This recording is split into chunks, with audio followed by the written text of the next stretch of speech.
Hello and welcome to another edition of Ikaho How to Short Videos.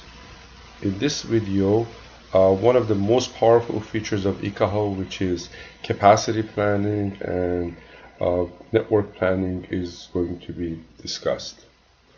Once a survey is conducted, users can simply select project, define the coverage requirements, which can be various applications that might be used in the Wi-Fi network. As an example, we select high-speed, high usage. All the minimum criteria will be populated within the fields that are in the requirements window. Also, we can define the network load as well as the type of measurements and automatic measurement of noise. Once this is defined, the next is to define capacity. Capacity dictates how many access points will be required within the Wi-Fi network. From the capacity requirements window, the type of device can be selected. The quantity also can be selected. And what that typical device will do in a day can be defined with the applications. And these fields can be adjusted and modified accordingly based on the network requirements. Furthermore, we can add more devices to the existing network by selecting a different device type and a different quantity, and again adjusting the requirements as necessary. And finally, the last device is added.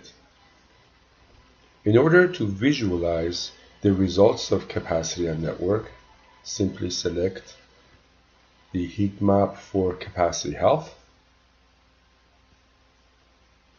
and receive a pass-fail results. You can see here that association for this network requirements is not met. Only part of it is met. So we can adjust the number of devices here accordingly to find out exactly where the threshold lies. No change.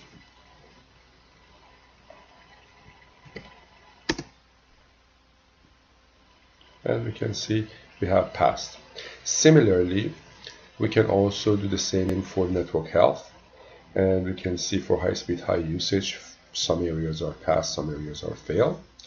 And this pass-fail result is similar to a car gauge that will show you a failure, but it doesn't show you the root cause. In order to find the root cause, simply select network issues, and a color representation of exactly what problematic areas are displayed. Yellow is a representation of number of access points not being met.